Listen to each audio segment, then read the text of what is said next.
Le diable a très peur d'un chrétien qui connaît son identité. Parce qu'un chrétien qui connaît son identité, c'est un chrétien qui connaît Dieu et qui maîtrise la Bible. Quand le diable vient te tenter, il n'a pas peur de la présence de Dieu en toi. Il a peur de la parole que tu relâches quand il vient pour te faire du mal. Voilà le pourquoi il est écrit dans Luc 4, verset 4. Jésus-Christ, pour faire fuir le diable, il a utilisé, il est écrit. L'homme ne vivra pas seulement du pain, mais de toute parole qui sort de la bouche de son Dieu. Ce qui veut dire que Jésus-Christ connaissait la parole de Dieu. Mais toi, tu n'as même pas une Bible. Comment tu vas connaître la parole de Dieu? C'est pour ça que le diable n'a pas peur de toi. C'est pour ça que le diable détruit ta vie. Aujourd'hui, c'est la pauvreté. Demain, c'est la maladie. Après-demain, ta vie est bloquée. Tu n'avances pas. Tout le monde avance. Mais toi, tu es stationné quelque part. Parce que tu ne connais pas qui tu es. Tu ne connais pas le Dieu que tu sers. Quand vous méditez le livre de Daniel 3, verset 17, la Bible dit que le roi avait monté une statue et il avait ordonné que tout le monde devait se prosterner devant cette statue-là. Mais Shadrach, Meshach et Abednego ont refusé de se prosterner devant cette statue-là. Ils ont dit jamais. Nous, on a déjà un Dieu. Pourquoi on va se prosterner devant un autre Dieu? Et la Bible a dit que le roi a ordonné qu'on les jette dans la fournaise ardente. Mais qu'est-ce qu'ils ont répondu dans Daniel 3, verset 17? Ils ont dit, voici, notre Dieu que nous servions peut nous délivrer de la fournaise ardente. Et il nous délivrera de la fournaise ardente. Et quand vous méditez tout le verset, vous allez comprendre que Dieu les a délivrés de la fournaise ardente. Hey. Matthieu 11, verset 12. Depuis le temps de Jean-Baptiste jusqu'à maintenant, le royaume des cieux est devenu violent. Et ce ne sont que des violents qui s'en emparent. Et si tu n'es pas violent dans le règne spirituel, les démons vont te briser. Les démons vont pourrir ta vie. Tout le monde va réussir, mais toi, tu serais stationné quelque part. Tu dois te lever dans la prière. Tu dois connaître qui tu es. Tu n'es pas n'importe qui. Tu es l'enfant de Dieu. Tu es l'enfant préféré de Dieu. La Bible dit dans le psaume 82, verset 6.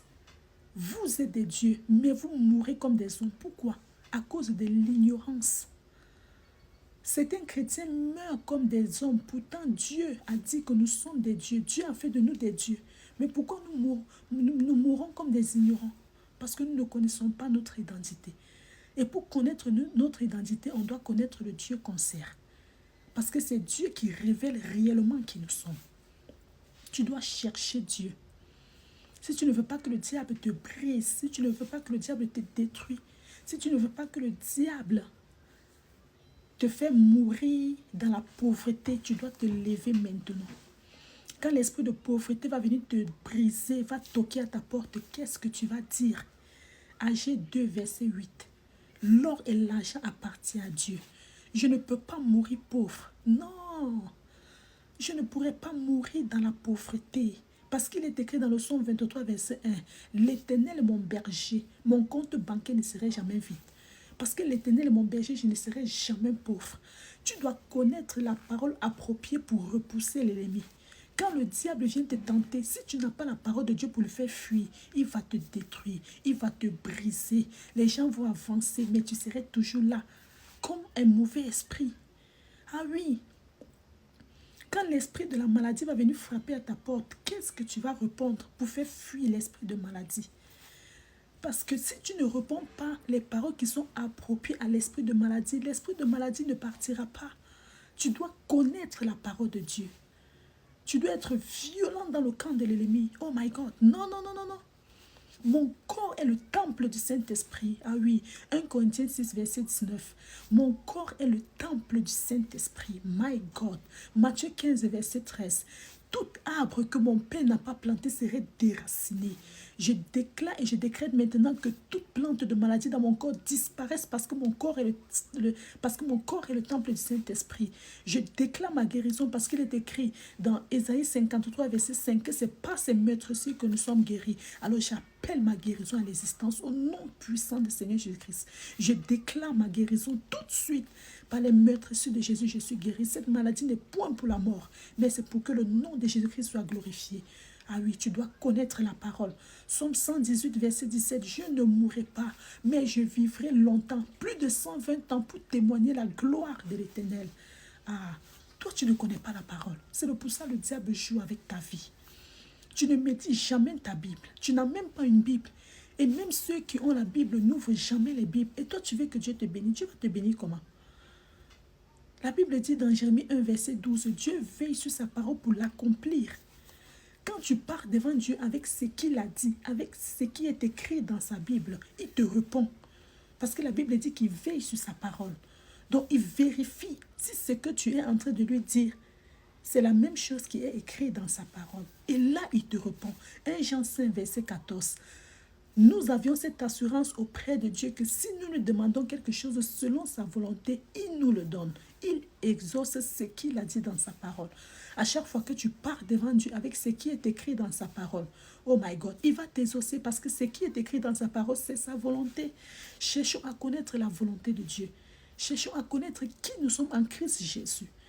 Connaître son identité veut dire faire la volonté de Dieu. Parce que quand tu connais Dieu, tu sers Dieu. Tu fais sa volonté. Pourquoi Dieu ne va pas te bénir? Il y a certains chrétiens que Dieu ne bénit pas. Pourquoi? Parce qu'à chaque fois qu'il demande quelque chose, il demande toujours les volontés, mais il ne demande jamais la volonté de Dieu.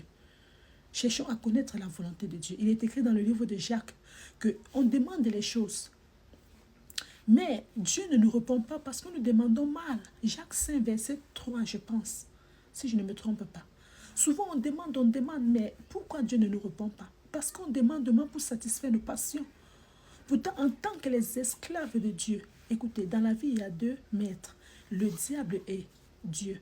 Soit on est esclave de Dieu, soit on est esclave du diable. Alors quand tu es esclave de Dieu, tu fais sa volonté.